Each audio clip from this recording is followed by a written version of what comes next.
Nagsimula ang umagang iyon tulad ng libo-libo pang umaga sa aming high-rise condo sa ika-28 palapag. Tanaw ang gumigising na skyline ng Makati.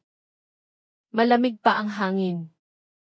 Ang huling hininga ng hamog sa gabi, na pumapasok sa bintana ng balkonahe na sadyang iniiwan kong nakabukas ng bahagya. Mahal ko ang katahimikan ng umaga. Para bang humihinga muna ng malalim ang buong Maynila bago simulan ang walang katapusang traffic at pagmamadali. Tahimik akong gumalaw sa malamig na sahig na marmol. Gawi ko na iyon sa loob ng maraming taon upang hindi magising si Dennis. Ang aking asawa at sentro ng aking mundo sa nakalipas na 11 taon. Ang aking ritual sa umaga ay halos nagbibigay aliw, magtimpla ng isang tasa ng matapang na kape. Huminto saglit sa balkonahe. At pagkatapos ay maghanda sa banyo. Lahat ay on autopilot. Mga galaw na kabisado na ng aking katawan. Sa banyo, na pinalamutya ng mga tono ng ivory at tanso. Binuksan ko ang gripo ng mainit na tubig at sinimulan ang pagsisipilyo. Ang foam ng mint toothpaste ay pumuno sa aking bibig. At pagkatapos, sa gitna ng paulit-ulit na paggalaw ng sipilyo, nakita ko ito, ang cellphone ni Dennis ay nakapatong sa marmol na vanity. Sa tabi ng halos maubos ng sabon. Ang screen nito, na itim, ay biglang nagliwanag. Nagbigay ng kislap na sumakit sa aking mata sa dilim ng banyo. May lumabas na notification sa lock screen. Hindi ito mensahe mula sa group chat ng kanyang trabaho. Ni paalala para sa meeting. Ang pangalang nakasulat doon ay hindi ko kilala. Isang pangalan na hindi ko pa narinig na binanggit ni Dennis, Zoe. At sa ilalim ng pangalang iyon, isang maikling parirala na sapat upang patigilin ang aking mundo. Hindi na makapaghintay sa weekend natin sa Batangas. Inihanda ko na ang wine at ang luxury lingerie set. Countdown na! Agad na nanlamig ang aking kamay. Ang sipilyo ay nasa bibig ko pa. Ngunit wala akong naramdaman. Ang malamig na mint foam ngayon ay naging mapait at kakaiba. Dahan-dahang natunaw ito at tumulo sa gilid ng aking labi. Ang aking mga mata ay nakatitig sa screen.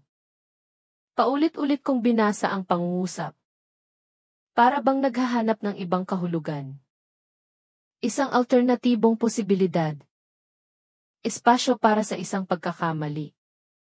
Ating bahay bakasyonan. Lingerie. Bawat salita ay parang pako na tumatago sa aking puso. Sa likod ng salamin ng shower door, narinig ko ang tunog ng umaagos na tubig.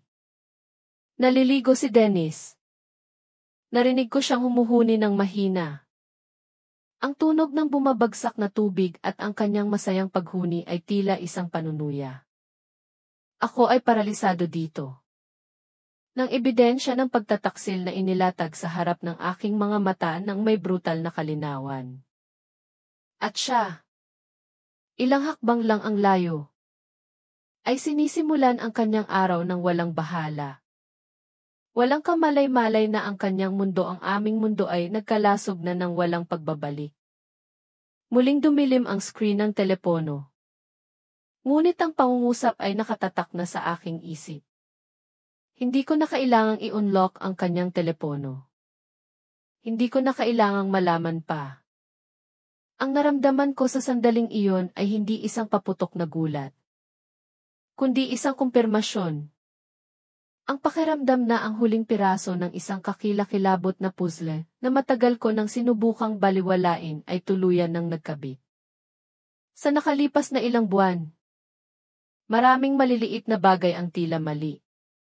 Madalas umuwi si Dennis ng huli. Ginagamit ang biglaang meeting bilang dahilan. Ang mga hindi inaasahang business trip sa Cebu o sa Amerika ay inaanunsyo ng napakabilis. Na halos wala akong oras upang magtanong ng mga detalye.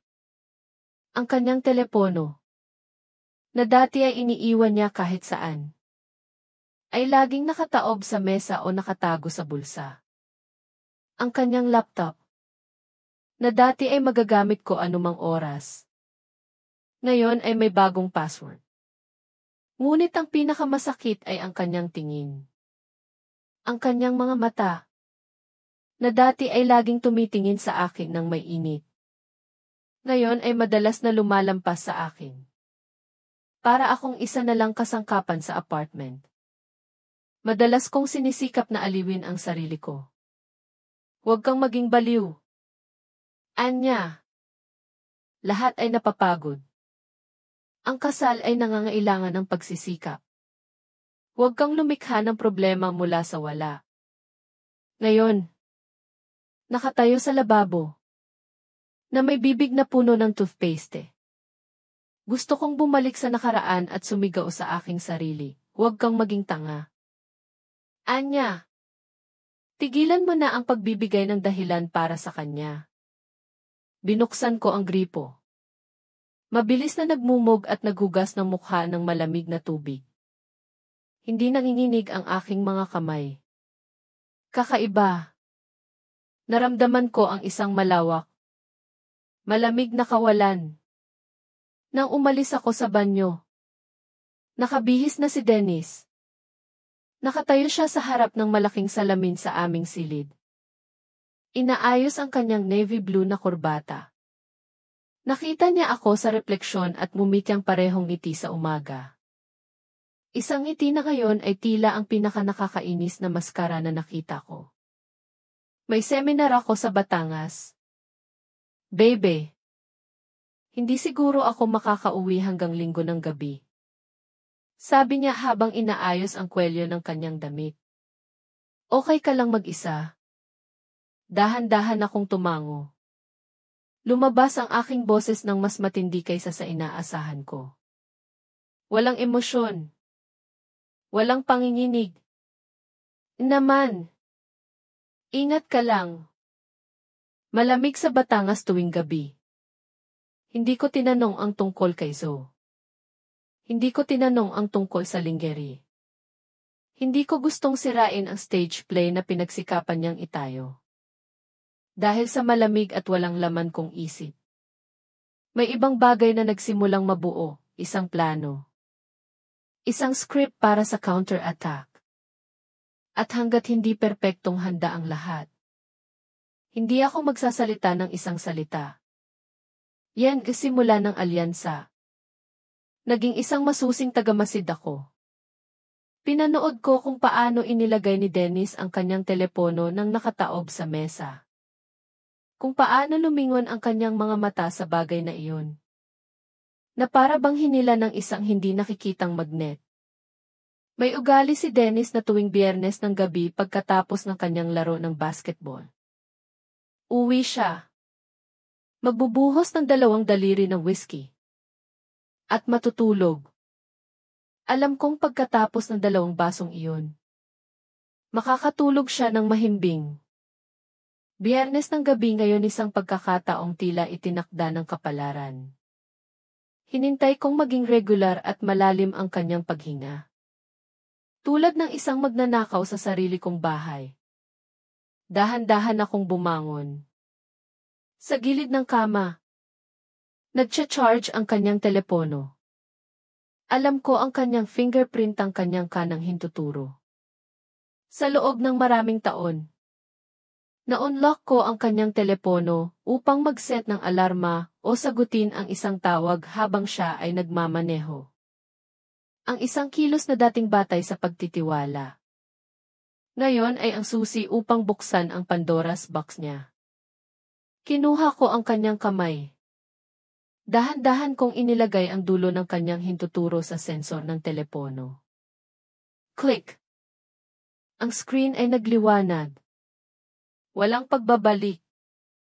Hindi ako dumiretso sa messaging API. Nagsimula ako sa photo gallery. Nag-scroll ako sa daan-daang larawan namin mga bakasyon sa Palawan. Ang aking kaarawan. Mga candid shot niya sa akin. Lahat ay parang labi ng buhay ng iba. At pagkatapos, nakita ko ito, isang nakatagong folder. Sa loob ay isa pang mundo ang mundo ni na Dennis at Zoe. Mga selfie nila sa kotse. Mga larawan sa malalamig na cave. At ang pinakamasakit, isang larawan nilang dalawa sa harap ng isang rustic na rest house na pamilyar.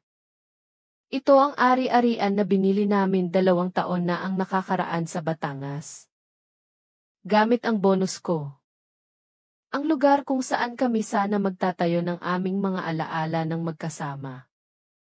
Lalo na matapos naming mawala ang aming unang anak. Siya ay nagtatayo na ng mga alaala hindi lang sa akin. Nahanap ko rin ang buong pangalan ng babae, Zoe Hernandez. Marketing director ng isang kumpanya. At higit sa lahat, sa isa sa mga lumang pag-uusap, natagpuan ko ang pariralang magbabago sa lahat. Wala si Enzo sa buong linggo. Ang bahay bakasyonan natin ay walang tao. Si Enzo ang kanyang asawa. Kaya, si Zoe ay isa ring taksil. Hindi lang ito problema sa pagitan namin ni Dennis. May isa pang tao na nasasaktan sa larong ito. Sa sandaling iyon, isang mas malaki at mas matapang na ideya ang nabuo sa aking isip. Hindi na ito simpleng paghihiganti ng isang asawa. Ito ay usapin ng katarungan. Pagtuklas ay katotohanan. Hindi ako natulog ng gabing iyon. Kinuha ko ang mga screenshot ng lahat ng mahahalagang pag-uusap. Bawat larawan sa nakatagong folder. Sinubaybayan ko ang mga transaksyon ng credit card ni Dennis, mga singil para sa mga hotel sa Cebu. Mga pagbabayad sa mga mamahaling steakhouse sa Maynila na hindi namin kailanman binisita ng magkasama. Inarkibo ko ang lahat sa isang secret folder sa aking laptop. Naging isang detective ako sa isang gabi. Nag-aayos ng mga piraso ng dobleng buhay ng aking asawa. Nang mag-umaga, natagpuan ko ang hinahanap ko. Nag-type ako ng kay Enzo Reyes, architect, sa LinkedIn. Naroon siya, isang lalaki na may matibay na panga at ngiti na. Bagaman tila pagod, ay tapat. Sa puso ko, naramdaman ko ang kirot ng pakikiramay para sa lalaking ito. Biktima siya. Tulad ko. Nagsulat ako ng isang maikling mensahe. Binura ko ito. At muling isinulat ng 12-12 beses. Naghahanap ng tamang mga salita. Sa wakas, tumigil ako sa pag-iisip at hinayaan kong gumalaw ang aking mga daliri. Magandang hapon. Reyes. Ako si Anya de la Cruz. Ako ay kumbinsido na ang asawa ko. Si Dennis ay nakikipagrelasyon sa asawa mo. Si Zoe. Kung interesado ka, maaari kong ibahagi ang mga ebidensya na mayroon ako. Ito ang aking numero. Tinitigan ko ang pangungusap sa loob ng ilang minuto. Ang aking daliri ay lumutang sa ibabaw ng pindutan ng send. Ito na ang point of no return. Kinuha ko ang isang mahaba, malalim na hininga, at pinindot ito. Yan gas paghihintay Flex. 3 oras matapos kong ipadala ang mensahe. Tumunog ang aking telepono. Isang hindi kilalang numero ang lumabas sa screen. Ang aking kamay ay bahagyang nanginginig ng sagutin ko. Lumabas ako sa balkonahe. Hello? Sabi ko. Sinisikap na gawing normal ang aking boses. May katahimikan sa kabilang linya. Tanging mabigat na paghinga. Pagkatapos, isang boses ng lalaki. Malalim at pagod. Ang sumagot. Si Enzo Reyes ito. Natanggap ko ang iyong mensahe. Salamat sa pagtawag. Sabi ko, ito ba ay isang uri ng biro? Tanong niya ng direkta. Sana. Sagot ko. Ngunit natatakot ako na hindi. Mayroon akong patunay ba mensahe? Larawan. At maging ang kanilang plano para sa weekend na ito. Narinig ko siyang bumuntong hininga. Sabi ni Zoe. Pupunta siya sa Batangas kasama ang mga kasamahan niya para sa isang corporate retreat. Sabi ng asawa ko. Pupunta siya sa seminar ng kliyente sa Cebu. Sagot ko. Sila ay magkikita sa aming rest house sa Batangas. Ang pagbanggit sa Batangas ay tila isang suntok sa kanya. Anong gusto mo? Tanong niya. Ito na ang sandaling magdedesisyon. Kinuha ko ang isang malalim na hininga at ipinatawag ang lahat ng aking lakas. Gusto kong magkita tayo doon. Nang sabay. Bago pa man nila mabuksan ang wine o matanggal ang kanilang mga jacket. Muling katahimikan. Ayoko ng gulo. Sabi niya pagkatapos ng isang sandali. Walang sigawan. Ako rin. Mabilis kong sagot. Gusto ko lang na makita nila tayo. Harapin ang katotohanan ng walang espasyo para sa karagdagang kasinungalingan o dahilan. CJ. Sa wakas ay sabi niya. Pero magkita muna tayo. Gusto kong makita ang lahat gamit ang sarili kong mga mata. Nagkasundo kaming magkita kinabukasan. Sabado ng umaga. Sa isang service area sa Star Tollway, isang neutral na lugar.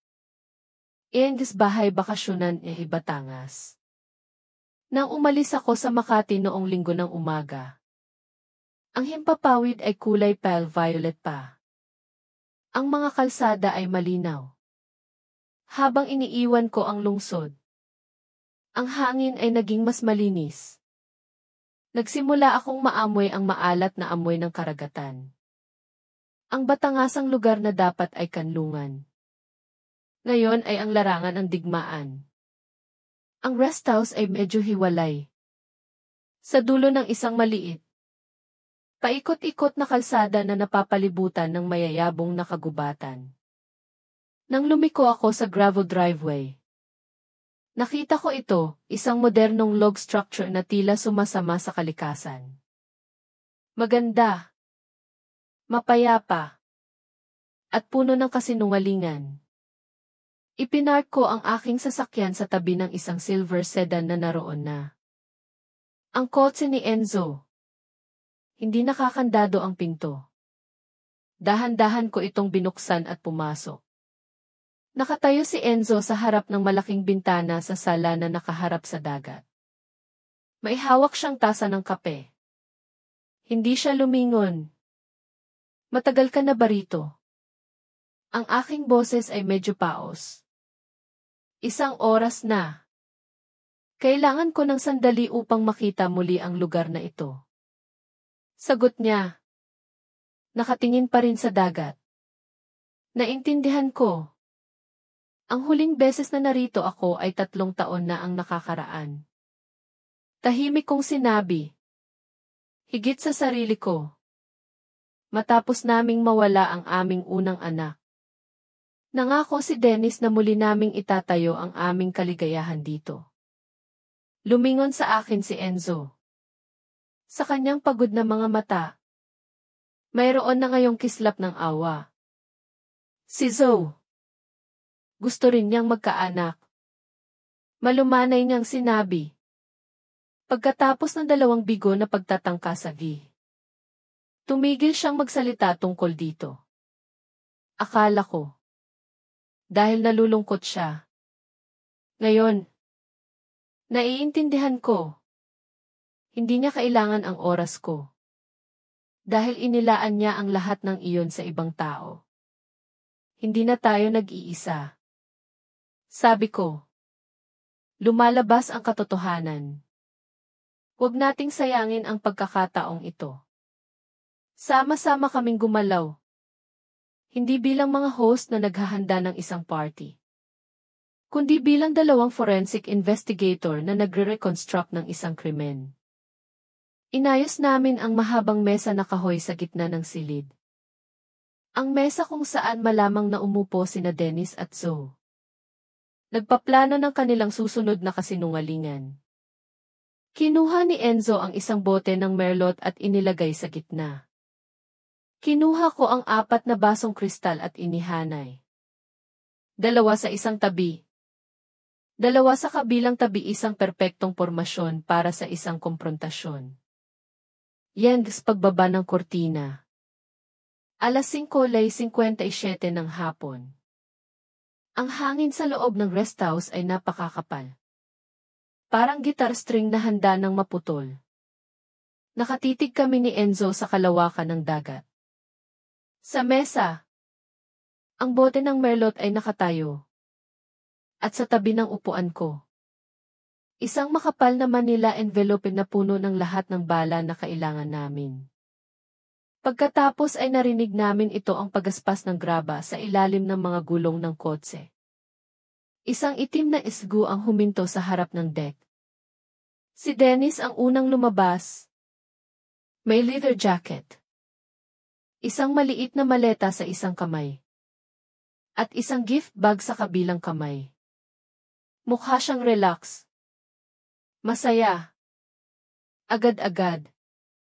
Lumabas si Zoe mula sa pintuan ng pasahero. May dalang isang palumpo ng mamahaling tulips. Nagtatawanan sila. Ang tunog ng kanilang halakhak, masigla at walang bahala, ay umabot sa amin ng mahina.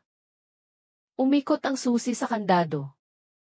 Ang kahoy na pinto ay bumukas. Si Zoe ang unang pumasok. Ang ngiti ay nasa mukha pa. Pagkatapos ay nagyelo ang kanyang ngiti. Literal itong nagyelo. Para bang may pumindot sa pause button ng kanyang buhay. Ang kanyang mga mata, na dating maliwanag, ay lumaki.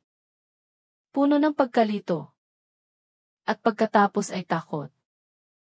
Habang ang kanyang tingin ay lumipat mula sa akin patungo kay Enzo na nakaupo sa tabi ko. Si Dennis, na sumusunod sa kanya, ay nabangga sa kanyang likuran nang bigla siyang huminto. Anong problema? Baby. Ang kanyang boses ay masigla pa. Pagkatapos, tiningnan niya ako. Sa sandaling iyon, nagtagpo ang aming mga mata. Nakita ko ang pagbabago na nangyari sa loob ng ilang segundo, ang pagkalito. Ang gulat. Ang pagtanggi. At sa wakas, isang takot na tunay. Ang gift bag ay nadula sa kanyang kamay. Ang bote ng Dom Pregno na nasa loob ay gumulong sa sahig at bumangga sa paa ng mesa. Pop! Isang maliit na pagsabog. Na sinundan ng tunog ng bulan na umaapoy. Na pumupuno sa silid ng matapang na amoy ng alak. Ang palumpo ng tulips ni Zoe ay nadulas mula sa kanyang mga daliri. Ang mga pinong pink na talulot ay nagkalat sa sahig. Isang perpektong visual metaphor para sa kung anong nangyari, ang kanilang pantasya ay nagkalasog. Pinahintulutan ko ang sandali na tumagal. Hinahayaan silang ganap na maunawaan ang kanilang sitwasyon. Pagkatapos ay nagsalita ako. Welcome sa inyong weekend getaway. Ang aking boses ay lumabas na kasinggaan ng hangin. Mapayapa sa kabaligtaran ng elektrikal na kapaligiran. Inihanda namin ang wine, ang mga upuan, at ang katotohanan. Si Dennis ay paralisado. Si Zoe ay tumalikod. Anya. Sinimula ni Dennis. Paos ang boses. Naglakad siya ng isang hakbang. Nagtaas ng kamay na para bang sinisikap akong pakalmahin. Ito. Hindi ito ang iniisip mo. Oh. Talaga? Umiling ako. Kung gayon, Ano ang dapat kong isipin? Ipaliwanag mo sa akin. Dennis. Ano ang dapat kong isipin tungkol sa mensahe ni Zoe na sabik siyang naghihintay sa iyo sa aming rest house? O ang luxury lingerie set na inihanda niya lalo na para sa iyo? Nagkalasog ang mukha ni Dennis. Malinaw na hindi niya inaasahan na alam ko ang ganoong tiyak na mga detalye. At ako. Zoe. Ang turno naman ni Enzo na tumayo. Ang kanyang mga mata ay nakatitig sa kanyang asawa. Ano ang dapat kong isipin? Sinabi mo sa akin na pupunta ka sa corporate retreat sa Batangas kasama ang mga kasamahan mo. Nagpadala ka pa sa akin ng text kagabi. Bago mo patayin ang iyong telepono. Na nagsasabing good night. Missing you. Ang tanong ni Enzo ay nagwasak sa depensa ni Zoe. Ang mga luha ay sa wakas ay bumagsak. Enzo. Huwag mong gawin ito. Sabi niya. Umiiyak. Huwag gawin ang ano. Tumindi ang boses ni Enzo. Huwag akong tumayo dito at kumprontahin ka. Huwag kong pakinggan ang katotohanan. Huwag kong makita ang asawa ko na niloloko ako sa bahay na itinayo ko gamit ang sarili kong mga kamay. Ang huling parirala ay isang mabigat na suntok. Ang bahay na ito ay kanyang masterpiece. At dinungisan nila ito. Kinuha ko ang Manila envelope at ibinagsak ito sa mesa. Hindi ako pumunta rito upang makipagtalo. Sabi ko. Pumunta ako na may mga katotohanan. Yan indes malalim de katotohanan evidence buntis. Sa gitna ng kaguluhan. Sinunggaban ni Dennis ang sobre at binuksan ito. Nakita ko kung paano nagbago ang kanyang ekspresyon habang nakikita niya ang mga transcript ng kanilang sariling mga pag-uusap. Ang ebidensya ng larawan. Ang mga financial report.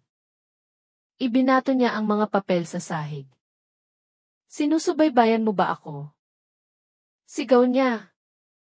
Sa wakas ay nawawalan ng kontrol. Hindi kita sinubaybayan. Dennis. Sabi ko. Kinumpirma ko ang katotohanan. At dahil masyado kang masinop sa iyong mga kasinungalingan. Kailangan kong maging mas masinop upang matagpuan ito. Lahat ng ito ay tungkol sa kasinungalingan. Dennis. Patuloy ko.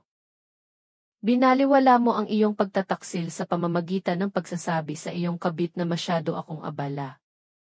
Masyadong malamig. Ngunit nakalimutan mong banggitin sa kanya na ako ang nagdadala ng karamihan sa ating pasanin sa pananalapi. Ako ang nagbabayad ng mortgage ng rest house na ito bawat buwan. Habang ikaw ay nagsusugal at nagsisinungaling sa likod ko. At ikaw. Zoe.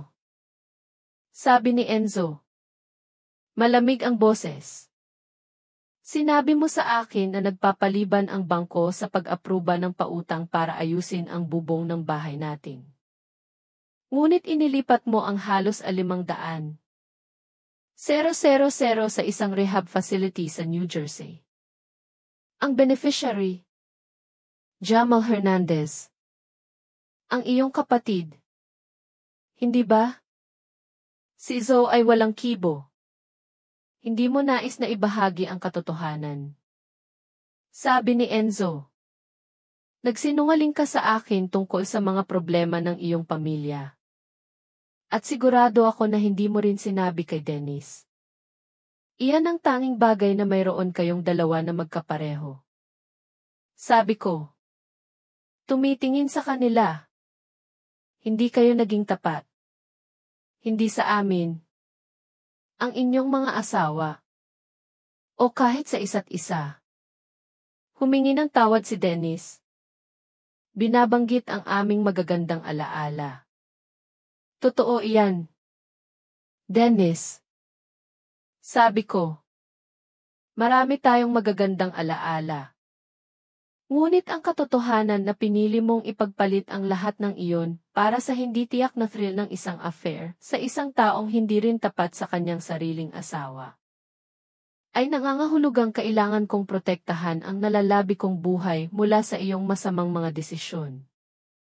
Nang akala namin ay tapos na ang lahat. Nang sumiklab ang tensyon. Tumayo si Zoe. Ang kanyang mga mata ay pula mula sa pag-iyak. Ngunit mayroon ding iba pa. May isa pa akong hindi nasasabi. Sabi niya. Buntis ako. Ang silid ay nahulog sa ganap na katahimikan. Walang naghanda sa amin para dito. Ang pagdating ng isang buhay na hindi pa isinisilang ay nagbago sa buong dynamic ng komprontasyon na ito. Anong sabi mo? Tanong ni Dennis. Tumalon sa kanyang upuan.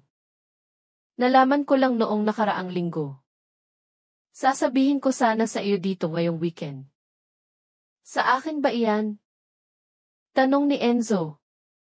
Ang kanyang boses ay halos isang bulong. Sigurado ako. Kami ni Dennis ay laging nag-iingat. Ang aking mundo ay tila gumwang. Ito ang kanilang problema. Ito ang bunga ng kanilang mga aksyon. Ang unang nakabawi mula sa gulat ay si Dennis.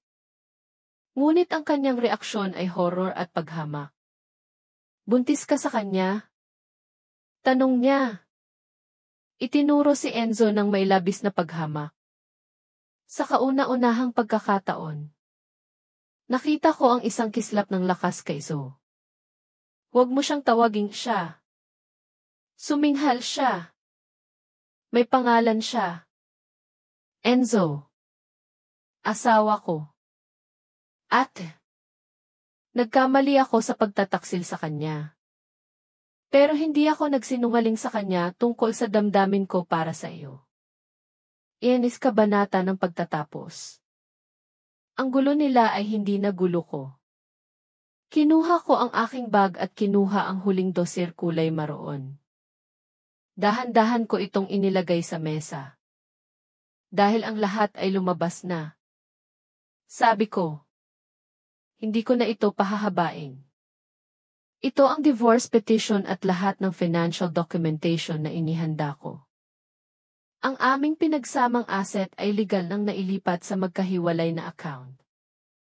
Hindi ko itinatago ang anuman. Tiningnan ni Dennis ang mga papel ng may pag-aalinlangan. Maaari mo itong basahin ngayon o tanggihan na pirmahan. Patuloy ko. Ngunit hindi mo babaguhin ang aking desisyon. Lumingon si Enzo kay Zoe. Ang lamig sa kanyang mukha ay dahan-dahang nawala. Pinalitan ng pagod at pagpapasakop. Kailangan ko ng oras para iproseso ang lahat ng ito. Sabi niya kay Zoe. Pero kung ipagpapatuloy mo ang pagbubuntis, aalagaan ko. Walang kasalanan ang bata. Kinuha ko ang panulat mula sa aking bulsa. Sa isang matatag na galaw. Pinirmahan ko ang lahat ng pahina na nangangailangan ng aking lagda. Sa tahimik na silid, ang tunog ng dulo ng panulat sa papel ay matalim. Bawat stroke ay isang pagpapalaya. Hindi na ako kumakapit sa isang marupok na kasal. Good luck. Sabi ko kay Dennis. Kakailanganin mo iyan. Umikot ako at naglakad palabas ng rest house. Iniiwan sina Dennis na nakatitig sa mga papel at si Zoe na nakayakap sa tanging bagay na kaya niyang hawakan ng buhay na inamin niyang lumalaki sa loob niya. Bagong simula di Isla. Umalis kami ni Enzo sa rest house bandang 9:00 ng gabing iyon. Wala kaming pinag-usapan. Tahimik kaming naglakad. Bago niya paandarin ang kanyang sasakyan. Lumingon siya sa akin. Gutom ka ba? Tanong niya. Alam ko ang isang maliit na kainan sa daan papuntang Maynila. Hindi mamahalin. Pero masarap ang batchoy. Tumawa ako. Isang paos at hindi inaasahang tawa. Ngunit isa na naramdaman kong totoo. Matapos ang lahat ng drama, ang simpleng tanong na iyon ay tila labis na normal.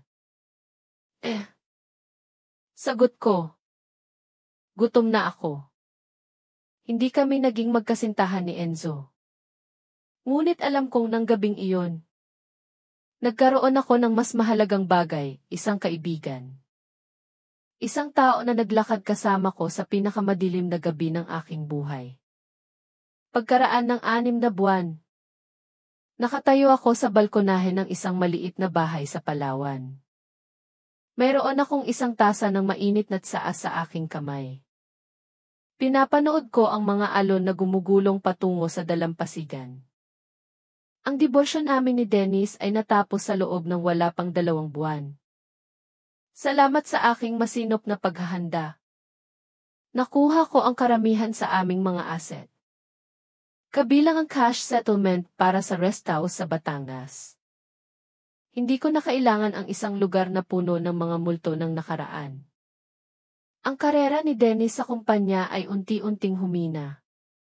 Ang kanyang boss, na nakarinig ng kaguluhan sa kanyang personal na buhay, ay dahan-dahan siyang inalis sa mahahalagang proyekto.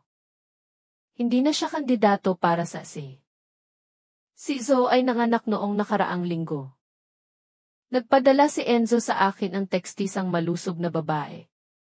Samantala, ako ay naninirahan sa aking bagong bahay sa tabi ng dagat. Nagbago ako ng karera. Hindi na ako kundi isang freelance financial consultant na nagtatrabaho sa sarili kong oras. Wala nang matitinding meeting. Wala nang pambobomba ng email sa hating gabi. Natututo akong huminto. Magpahinga. Huminga. Ang aming koneksyon ni Enzo ay nagtagal. Nagiging isang tunay at hindi pangkaraniwang pagkakaibigan. Nag-video call kami minsan sa isang buwan. My heart is not available to be stolen right now. Sabi ko sa kanya minsan. I'm too busy owning it myself. And it feels incredibly good. Ang aking gawain bilang financial consultant ay nagbigay sa akin ng bagong layunin. Hindi lang ako tumutulong sa mga babaeng kakahiwalay lang na ayusin ang kanilang pananalapi. Nakikinig ako sa kanilang mga kwento. At nakikita ko sa kanilang mga mata ang parehong takot na naramdaman ko. At masasabi ko sa kanila ng may ganap na paniniwala, magiging okay ka. Mas malakas ka kaysa sa iniisip mo. Dahil ako ang patunay. Ang aking kwento ay hindi isang trahedya. Ito ay isang paglalakbay ng muling pagsilang. Mula sa isang babaeng niloko. Ako ay naging isang babae na tumindig. Nagpagaling sa sarili. At natutong mahalin ang sarili muli. Kung may magtanong sa akin ngayon, Anya, may pinagsisisihan ka ba? Sasagutin ko ng walang pag-aalinlangan, hindi. Dahil ang ilang tao ay hindi dumarating sa ating buhay upang manatili, kundi upang turuan tayo kung kailan oras na upang umalis. Ang hinaharap ay nakalatag sa harap ko. Kasing lawak at kasing ganda ng karagatan na pinagmamasdan ko. Ano ang pinakamahalagang aral na natutunan mo tungkol sa pagtitiwala? Ibahagi ang iyong mga saloobin sa comments sa ibaba at sabihin sa amin kung anong lungsod ka nakikinig. Kung nagustuhan mo ang kwentong ito, maaari mo akong suportahan sa pamamagitan ng pagpapadala ng super thanks upang patuloy akong makapagbahagi ng mas maraming kwento ng pagbangon at katatagan. Maraming salamat sa iyong matamis na suporta.